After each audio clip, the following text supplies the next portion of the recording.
গোলাঘাটৰ ৰাজহুৱা ঈদগাহ ময়দানত ইছলাম ধৰ্মাৱলম্বী লোকৰ পবিত্ৰ ঈদৰ নামাজ আদায়।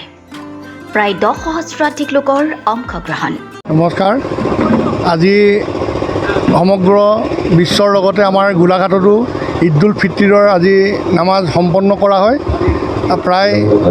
প্ৰায় 10,000 মান মানুহে আমাৰ ইয়াতে একেলগে সমবেত হৈ ঈদ উল ফিতৰৰ নামাজ সম্পন্ন কৰে। আজি এই ঈদ উল ফিতৰৰ শুভ দিনত আমি সকলো জাতি ধৰ্ম বৰ্ণ নিৰ্বিশেষে সকলোকে ঈদৰ শুভেচ্ছা জনাইছোঁ। আমাৰ গোলাঘাট মুছলিম কল্যাণ পৰিষদৰ তৰফৰ পৰা আমি সকলোকে ঈদৰ শুভেচ্ছা জনাইছোঁ।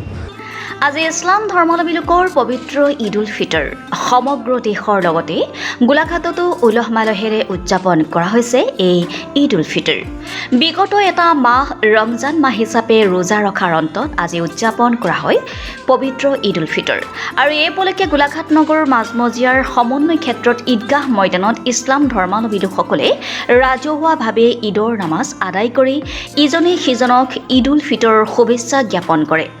ইছলামী সমাজৰ তৰফৰ পৰা সমগ্ৰ অসমৰ সমগ্ৰ ভাৰতৰ সকলো অধিবাসীকে আমি শুভেচ্ছা জ্ঞাপন কৰিছোঁ, আন্তৰিক শুভেচ্ছা।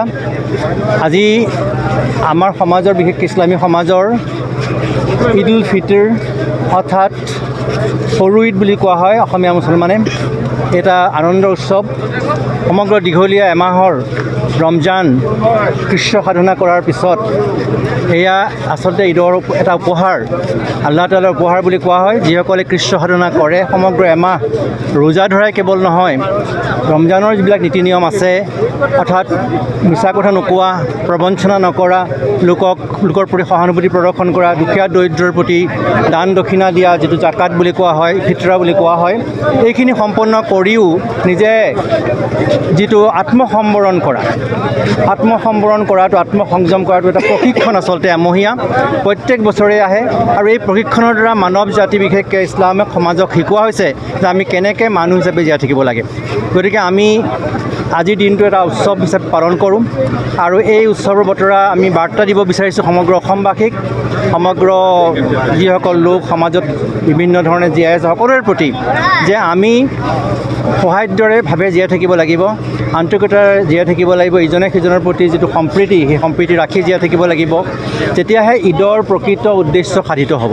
গতিকে সকলোৰে প্ৰতি শুভেচ্ছা জ্ঞাপন কৰিছোঁ। গোলাঘাটৰ ফালৰ পৰা, গোলাঘাটৰ এই ঈদগাহ ময়দানৰ পৰা আমি সমগ্ৰ অসমৰ সকলোৰে প্ৰতি আন্তৰিক শুভেচ্ছা জ্ঞাপন কৰিছোঁ আৰু লগতে ধন্যবাদো জ্ঞাপন কৰিছোঁ।